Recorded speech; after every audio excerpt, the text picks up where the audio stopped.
Hi there, John Florez again. We're going to do some more production insights today, and today's topic is how to turn the worst possible track that you have into a possible hit record. Now, this doesn't apply to a whole bunch of you who have digital instrument mixes, because that's a lot of what's done today. So you had no live players out in the studio. But for those of us who had a band in the studio and then mixed it down and said, oh my God, this doesn't sound very good. This doesn't match my vision at all. It started as such a great idea and it's boring. What happened? Well, all is not lost. I'm going to show you some of my tricks, and this should be kind of fun. Okay, so let's begin. As an example, we're going to use a track that James Bingham, Five Flights Up's lead singer, did as a solo track for Warner Brothers Records. Every good record starts with an outstanding song. Okay, they're hard to find. Okay, so we say now in our minds, how is this going to sound when it's done, when it's totally finished, mixed, and ready to go to the label? In the case of JB's record, Put a Little Love Away, it was so bad it wasn't even up for consideration as a single in Warner Brothers, because frankly I blew it. It did not come close to the magnificent vision that I had when I first found the song and said, oh my, we have a hit here. Okay, so let's start at the beginning. We started with the outstanding song. I hired all the musicians I wanted. In this case, in the rhythm track, we had Max Bennett on bass, Ron Tutt, who was Elvis's drummer, on drums. We had Joe Sample on piano, and we had either Richard Bennett, Larry Carlton, or Louis Shelton on guitar. I don't remember which one of those guys it was. But anyway, I had exactly the group I wanted. We went in and we cut the session, and the whole session was a little dull from the get-go. First, we didn't have the studio that we wanted, so we had to use another studio at another company, and everything was kind of deadened in the studio. One of the musicians that I mentioned came in and announced at the opening bell that his wife had just asked him for a divorce, so the spirits weren't really good at the time. And we ended up with kind of, I would say, a lackluster rhythm section on all the cuts. But the one that came out worst was Put a Little Love Away. Now, Put a Little Love Away was a song written by Dennis Lambert and Brian Potter. I recorded a bunch of their songs because I love the way they wrote. Very cute, catchy stuff. And in this case, Darnell Pershing did the rhythm arrangements and then the orchestrations. And we had a group of background singers that we used on all our productions, and everything was sounding great. So the pieces were laid down: rhythm section, background vocals, orchestra, and then finally JB's lead. Okay, so there are all the pieces. You mix it together, and I must have been asleep at the wheel during the mix process, because I swear the other three cuts were okay, and this one, my favorite cut that I wanted to be the single, just turned out the worst. Now, why is that? Well, there were a bunch of elements that I blew. And nowadays, with the latest technology that we have in the digital world, I can fix it. And it's kind of fun to show you how. Okay? So here we go, and I'm going to show it to you in a couple of brief sections. So here's the intro.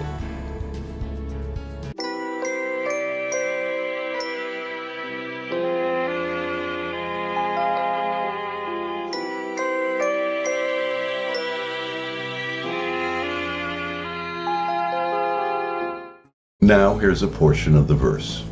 He asked the question, you had no answer. The music finds you a sad and lonely dancer. And now here's a bit of the chorus. Notice that Ron Tutt has switched from a cupped hand on the snare for the verses to a full snare on the choruses. Better put a little love away. Everybody needs a penny for a rainy day. So put a little love away. Time out. I'm going to need to insert something early on here in the clip that really I've recorded at the end of this video, because I forgot all about it. And what's incredible, and I've only had to do it 2 or 3 times in my career, and that is change the pitch of the tune once the session is done, because I have put the vocalist in the wrong register. And in this case, that's what I did. Also did it with Frida Payne. That was the other glaring one. And I was able to fix that many decades later because we didn't have the ability to take a tune down a couple of steps back in the analog days. But now that we have digital tools, we can do almost anything we want. So with Put a Little Love Away, here's an example of the mix in the wrong key. Basically, it's too high and it zips along, sounding just uninteresting. It sounds like we skated through the date and didn't give it the attention that it needed, like we phoned it in. So here's the original key that's kind of boring, followed by the version with the pitch change. Notice the difference between phoned in and intimate. Here you go. He asked the question, you had no answer. He asked the question, you had no answer. The music finds you a sad and lonely dancer. Okay, so let's start with the intro. This is not the first time that I approved an intro that would probably put a radio audience asleep. And if you're driving, it might be dangerous if you heard this intro. It's so bad. It's not that it isn't pretty, it just doesn't suck you into the production immediately. So before we focus solely on Put a Little Love Away's intro, let me show you a couple examples from 2 other tracks that I did. One on 5 Flights Up, JB's group, and the other on The Fifth Dimension, where those intros also sucked, but I was able to fix them by stealing sections that were later in the tune and putting them in front and using them as the intro. So on 5 Flights Up's cut, like Monday Follows Sunday, listen to what the band is playing, and that is essentially how the song started, but without the voices, as the original intro. It was kind of downscale and boring. Here's what that sounds like. If someone asks me what eternity is, I'd say it's you, girl. Now I'm going to show you the section that I stole to be the new intro, but it will include the voices because I can't do anything about that and show it to you without them. But I'll show you precisely the section I chose to be the intro of the song, and all we did was take that section, eliminate the voices, tack it on the front, and it basically saved the whole production because the production now starts off with a bang. So here's the section I stole, and then I'll show you how it tacked, and then I'll show you how we tacked it onto the front of the final mix.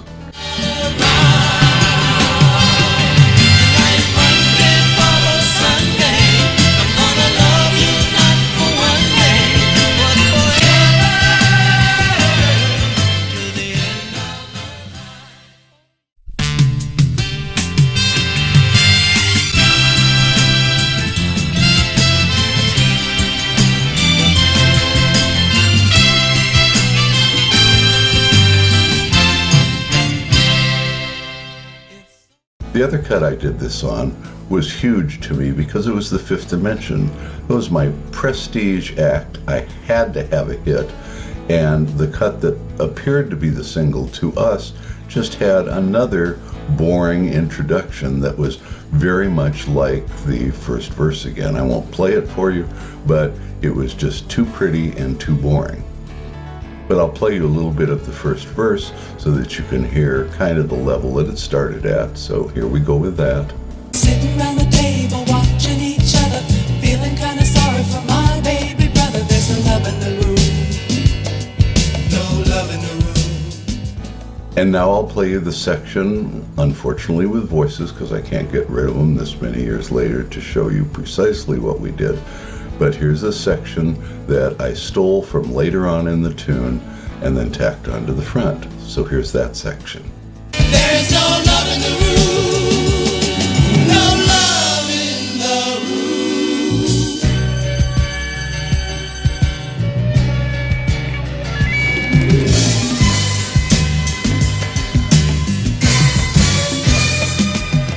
And now here's what the finished single sounded like, with the section taken from later on in the tune tacked onto the front. And now, just like Monday Follows Sunday for Five Flights Up, the Fifth Dimension now has a really exciting intro to what became their single, No Love in the Room.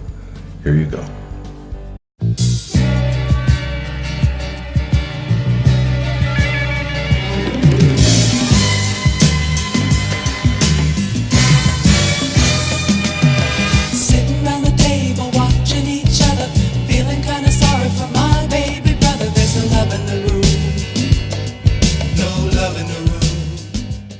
Well, that's how to fix a boring intro. It's worked for me several times. The trick is to steal something from later on in the tune. With today's electronics, you can just create a new section all by yourself because you didn't use a live band in the first place. You can do any darn thing you want. But in our days, we were kind of stuck unless we figured something out that would save the cut. Okay, so here are some examples of what could be done with Put a Little Love Away's tremendously boring, pretty but boring intro. Pretty but boring intro to what I wanted to be their single, their best cut, which was their worst cut.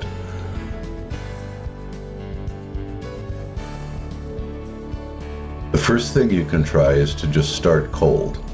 Start with the first chord and move immediately into the song. Now, radio in those days would have hated it because they loved to have, but radio would have hated it in those days because disc jockeys like to talk over the front of each record by introducing it, and this would give them no time to do that. But okay, here's one way to fix this cut. Here's method number one of fixing this cut's intro, which is to just start with the opening chord. He asked a question, you had no answer.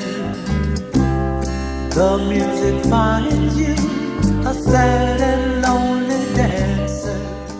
Okay, that's that. Now the other thing you can do is you can take the pretty intro and cut it down by 1/2. So you can make it half as long and hope that people don't fall asleep in what is still a boring intro, but at least it's only half as long and maybe people won't notice. Haha. Here's an example of that.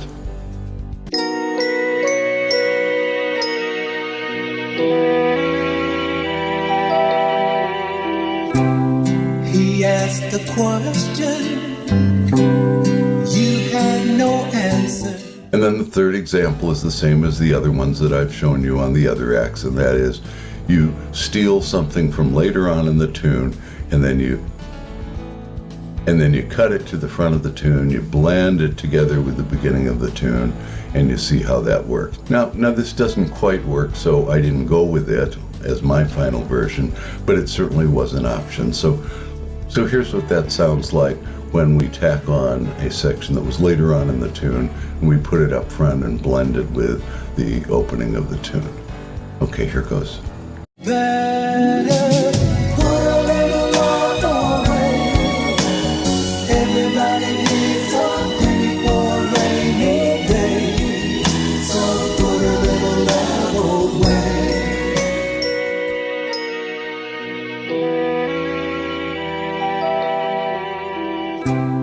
He asked the question, you had no answer. Okay, so most of you know that in order to have a hit tune, you need hooks. Not just the hooks that the songwriters wrote, but hooks that are rhythmic or melodic, and of course you try to design the rhythm section around that to include hooks. Well, this cut didn't have any.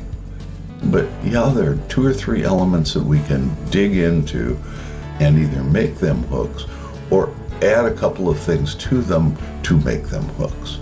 Okay, sounds confusing, but it isn't. Well, now that we've looked at our options, we'll take one of those and we'll begin listening to the song as a whole. Kind of big picture, you step back from it and you look at it and you say, why is this mix so dull? So the first thing that I did with Put a Little Love Away is to add a plug-in, which used to be a formal piece of equipment, a big box in the studio that you could rent, that's called the Aphex Aural Exciter. And it was used to resonate kind of almost like a rubber band, almost like a spring. It's resonating high frequencies on vocals. Now, other producers ended up using it on full mixes, which I, in fact, did as well. But it was originally designed to just kind of add more presence to the high end of a singer's voice. Okay, I use this plug-in a lot nowadays to fix my old records. So here's a little bit of Put a Little Love Away without the Aural Exciter. The music finds you a sad and lonely dancer. And now here's a section with the Aural Exciter inserted into the mix. He asked a question, you had no answer. The music finds you a sad and lonely dancer. Somehow you've lost it, what everybody's searching for. Quite a difference, isn't it? It makes the vocals sparkle. And used judiciously, it's a wonderful tool to have. Okay, next, in listening to the track, I noticed that Ron Tutt's rim sound, like when he cups his hand with the stick over the snare for the verses of the tune, that it sounded a little dull and boring. Let me segue quickly to a story that I may have told you in one of the diary series that I did for my YouTube channel. But the story goes that I was doing Helen Reddy for Capitol Records, and Ed Green was the drummer who I use so much, and he's just a wonderful man, wonderful drummer. Thoroughly couldn't have worked without him for several years. And the sound of the cup snare on Ed's rim was just too nothing. It was just too standard for the ballad we were doing with Helen Reddy. So I went up to Ed and I said, Ed, do you have any other sticks in your case that we could try so that we can get a different sound here with the cupped hand on the snare? And he said, no, John, I just have my normal sticks. They're all the same. I said, Ed, if I were to ask Hal Blaine the same question, he'd come back with a whole bunch of sticks and give me a selection, play them for me, until we found one that was precisely the sound I was looking for. And Ed said, John, you're not comparing me to Hal Blaine, are you? And I said, good grief, no, Ed.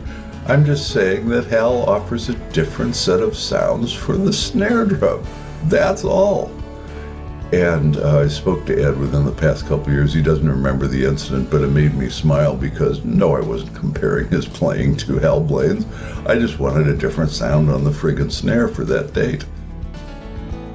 There are two things that can be done with snare that are really, really interesting, to me at least. And that is, one, you can take a cupped snare sample, electronic sample, and you can EQ it to have any sound that you want.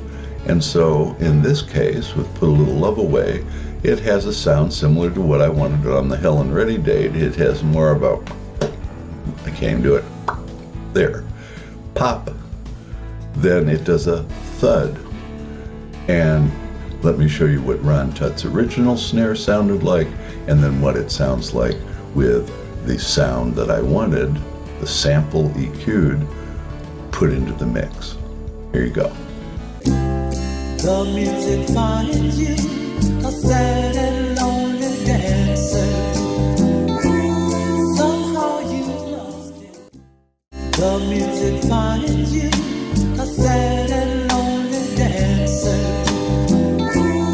Somehow you've lost it, what everybody's searching for. Okay, moving right along. The chorus of Put a Little Love Away, one of the reasons that it really didn't kick ass, is that Ron Tutt, per my instructions, played open snare, not cup snare, on the chorus of this tune. Now, once the tune was finished, it was really apparent that the tune lagged because of that. It just didn't come to life. And it's not a power ballad, it is a pleasant ballad. So you're not going to be able to add an open snare sample to it to fix it. But the solution to this is to use the cup snare that I used on the verses and put that sound over the open snare that was actually played on the date. And all of a sudden, that coupled with additional echo makes the entire chorus pop and be much more interesting, and covers for the fact that the open snare was not a good idea, and I should have been able to have caught that on the live date, and I didn't. Okay, so here's what it sounds like with the open snare, and here's what it sounds like with the closed snare with a lot of echo on it. Okay, here you go. Better put a little love away. Everybody needs a penny for a rainy day, so put a little love away. Better put a little love away. Everybody needs a penny for a rainy day, so put a little love away. Another trick that I've used often in my remasters of my old productions is inserting a drum lick. There were a couple of famous drum licks back in my day that all the hit producers were using that were doing mostly R&B records. Okay, so I used it, and I used it quite a bit, but this particular lick, though Ron Tutt played it on the date, it didn't pop out and it needed to be used more often. So I took the samples, and it's a couple snare hits and a tom-tom, and I reinforced what Ron played, and then I inserted that lick into a couple other portions of the tune where Ron didn't play it in order to reinforce that drum lick as part of the hook of the tune. So the drum lick became a hook in the... But before you see that, I want to show you what probably the most famous version of repeating a drum lick in a production that I have ever heard, and it's on the Delphonics Didn't I Blow Your Mind This Time. You're going to see how often that drum lick is used and how beautifully it acts as a hook of the entire tune. You walk away saying, oh my God, the drum lick is a hook. And the Delphonics, listen to the repeating drum lick. Here goes. I tried so many times, and that's no lie. It seems to make you laugh each time I cry. Did not blow your mind this time, did not. Okay, now we're back to my cut, put a little love away, and we take essentially the same lick, but not played with the force of the Gamble and Huff production, because Put a Little Love Away was a more gentle production and needed that same lick to be played gently. Here you go with that lick, first inserted where Ron Tutt did play the lick, but I needed it reinforced, and secondly, in a space where it wasn't, and then I put it, and I did that a couple of other times in the tune as well. But here's what those couple of examples sound like. Better put a little love away. Everybody needs a penny for a rainy day, so put a little love away. Keep another love in mind.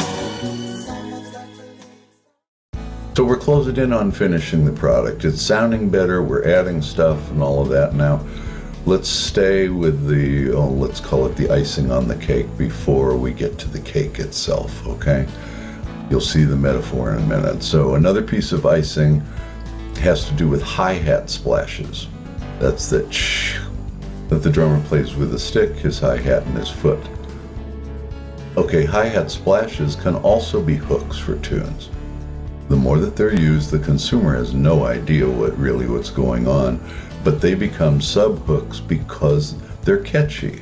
So not only did I reinforce what Ron Tutt played them on this production, but I added them all over the place, and the most effective was on the second verse, but particularly the choruses, because the hi-hat splashes became a sub-hook of those choruses, because all of a sudden we went from a dull, open snare to a beautifully echoed, unique sounding cup snare, and hi-hat splashes, and all of a sudden the chorus has some life to it. So here's what that sounds like before and after. Here you go. Better put a little love away. Everybody needs a penny for a rainy day. So put a little love away. Keep another thought in mind. Someone's got to leave, somebody's got to stay behind. So put a little love away. Better put a little love away. Everybody needs a penny for a rainy day. So put a little love away. Keep another thought in mind. Someone's got to leave, somebody's got to stay behind. So put a little love away. Okay, let's get to the cake itself. This is an area that I was particularly weak during my career, and that I'm particularly strong at now that for decades I haven't made records, and darn it, I wish I knew then what I knew now. The whole fullness and guts of a tune concerns the bass and the bass drum. So you got to have enough bass. Generally I did, but bass drum really needs to be up and front on a lot of productions. It cannot just be part of the drum set. It's got to be almost in the listener's face. I didn't understand that when I was producing. It's when labels told me to go back in and boost some stuff, hype it. They wanted a couple of mixes hyped, so I hyped the bass drums and the drum set and all of that stuff. But in the case here of Put a Little Love Away, the bass drum was playing in a rhythmic pattern that should have been part of the hook of the tune. But I didn't have the bass drum brought out enough in order to make it another hook of the tune. So here's an excerpt of the bass drum in the original mix where you can hardly hear it, and all of a sudden you'll hear it emphasized and brought out to the point where it becomes a sub-hook of the tune because you become aware of the rhythm pattern that the drummer is playing. Okay, here are the befores and afters. Better put a little love away. Everybody needs a penny for a rainy day. Better put a little love away. Everybody needs a penny for a rainy day. So put a little love away. Keep another thought in mind. Someone's got to leave, somebody's got to stay. Okay, so now the cake is baked. It took me, 1984, so that is 16 years into my record production career to begin using compression on the master bus of my mixes, meaning the finished mix goes through a compressor to the final mix before it goes to the mastering lab. So I started doing it in 1984, and nowadays with digital technology you can do all kinds of stuff. In fact, at waves.com you can get some compressors that are just really fabulous, that beat almost anything that comes with standard audio editors. Okay, so now in order to boost, put a little love away a little more, we're going to compress it.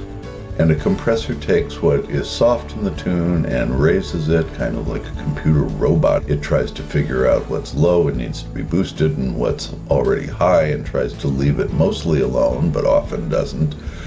And what it will do is, by smushing everything together in terms of more loudness, it will make the whole production sound more powerful. Now, where I became particularly aware of this was with Mutt Lange, and that's Shania Twain's ex-husband and producer. When I saw on a waveform on my computer the degree to which he compressed Shania's tunes, I was offended. No, I'm not. Now, I will compress stuff and I will push the limits more than purists would like, that's for sure. So if you ever look at waveforms of my stuff, you're going to see the levels are pretty high. But Mutt Lange took it to an all-new high back in 2003, and I thought, oh, well, if you can do that much compression, I can maybe do just a little bit less than that, and we'll see how that sounds. So if we take Put a Little Love Away, and we start with subtle compression on it, we'll take the final mix with all these new elements that we've inserted, and here's the before and after, and here's what it sounds like, not compressed, and with subtle compression. Better put a little love away. Everybody needs a penny for a rainy day. So put a little love away. Everybody needs a penny for a rainy day. So put a little love away. Give another love in mind. Someone's got to leave someplace. Okay guys, I know we got into the weeds a lot today, and for 99% of the world, this is the most boring stuff they could ever imagine. For instance, when I tell my brother about this, he says, I don't understand any of this, John, but if it makes you happy, it makes me happy. So this segment is basically for those of you that either want to pick up a couple of tips that you may not have had before, or you want to get further inside the wild and crazy mind of a producer from another era and how a producer like me thinks. Kind of scary, isn't it? I don't know, it's just something I enjoy so much that I thought I'd pass along what I've learned. And as always, thanks for watching. Take care.